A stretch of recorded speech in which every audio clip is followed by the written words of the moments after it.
पंजाब के किसानों का धरना रेलवे ट्रैक पर आज 6वें दिन में प्रवेश कर गया है। 17 तारीख को रेलवे ट्रैक जाम किए थे। जो शंभू बॉर्डर पर किसान कई महीनों से धरने पर बैठे हैं, उनका साफ तौर पर कहना है कि जो उनके 3 साथी हरियाणा पुलिस ने गिरफ्तार किए हैं, जब तक उनकी रिहाई नहीं होती है तब तक रेल ट्रैक जो है इसी तरह से जाम रहेंगे। लेकिन लोगों को काफ़ी परेशानी, यानी कि यात्रियों को काफ़ी परेशानी इस रेलवे ट्रैक को जाम करने से हो रही है। और ख़ास बात यह है कि यहाँ से लोग जो हैं, चाहे वो उत्तर प्रदेश के हों, दिल्ली के हों, राजस्थान के हों, जम्मू कश्मीर के हों या फिर हिमाचल प्रदेश के हों, सभी रूट्स जो हैं वो इस धरने की वजह से प्रभावित हो रहे हैं। और जो ट्रेनें जा रही हैं, चाहे वो अगर बात करें चंडीगढ़ से अंबाला होते हुए जो ट्रेनें जा रही हैं, उस पर ज़्यादा प्रेशर है और काफ़ी लेट जो है ये ट्रेनें जो हैं वो जा रही हैं, जिससे यात्रियों को काफ़ी परेशानियों का सामना करना पड़ रहा है। वहीं पर दूसरी तरफ देखें तो पंजाब को भी इस रेलवे ट्रैक के जाम होने से काफ़ी घाटा होना पड़ रहा है, क्योंकि जो लगातार औद्योगिक क्षेत्र के लिए कच्चा माल बाहरी राज्यों से आता है, उसकी भी जो है वो आपूर्ति नहीं हो पा रही है। इससे जो कारोबारी जुड़े हैं, चाहे वो लुधियाना के हों या फिर जालंधर के हों, उन्हें भी काफ़ी दिक्कतों का सामना करना पड़ रहा है। लेकिन किसानों का साफ तौर पर कहना है कि जब तक उनकी मांगे, यानी कि उनके 3 साथियों को रिहा नहीं किया जाता है, तब तक वो इसी तरह से रेलवे ट्रैक को जाम रखेंगे।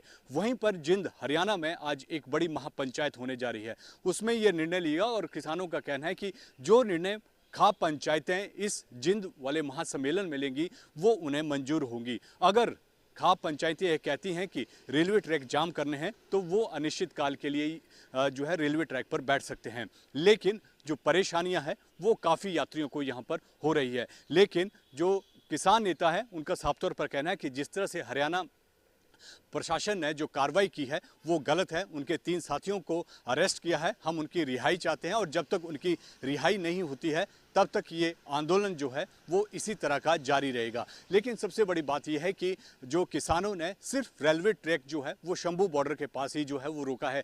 कहीं पर भी पूरे पंजाब भर में जो है वो किसानों ने इस तरह का आंदोलन जो है वो नहीं किया है। लेकिन जो शंभू बॉर्डर पर पिछले कई महीनों से जो किसान धरने पर बैठे हैं और जिस तरह से जो केंद्र सरकार के खिलाफ वो दिल्ली जाकर धरना प्रदर्शन करना चाहते थे, लेकिन उन्हें जो हरियाणा और पंजाब का जो बॉर्डर है, शंभू बॉर्डर, वहां पर रोका है और वहीं पर वो कई महीनों से धरना लगाकर बैठे हुए हैं। लेकिन जब इस दौरान उनके साथियों को गिरफ्तार किया जाता है तो उनका साफ तौर पर कहना है कि जब तक उनके साथियों को रिहा नहीं किया जाता तब तक वो रेलवे ट्रैक जो है इसी तरह से रोके रखेंगे। वहीं पर हरियाणा जो प्रशासन है वो अपना कार्रवाई, जब किसान, पंजाब का किसान दिल्ली की तरफ बढ़ रहा था तो हरियाणा प्रशासन ने साफ तौर पर कहा था कि जो किसानों के वेश में जो दूसरे लोग हैं, जो शरारती तत्व हैं, अगर वो कुछ हरकत करते तो उनके खिलाफ कार्रवाई की जाएगी। लेकिन अब पंजाब के किसानों का सब तो ये कहना है कि जब तक उनकी मांगों को नहीं माना जाता वो रेलवे ट्रैक से हटेंगे नहीं। लेकिन इसका खमियाजा जो है, चाहे वो यात्री हो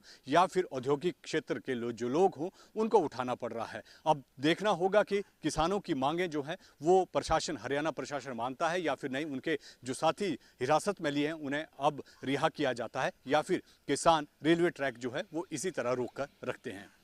वीडियो जर्नलिस्ट सचिन के साथ विशाल ठाकुर, न्यूज़ नेशन, चंडीगढ़।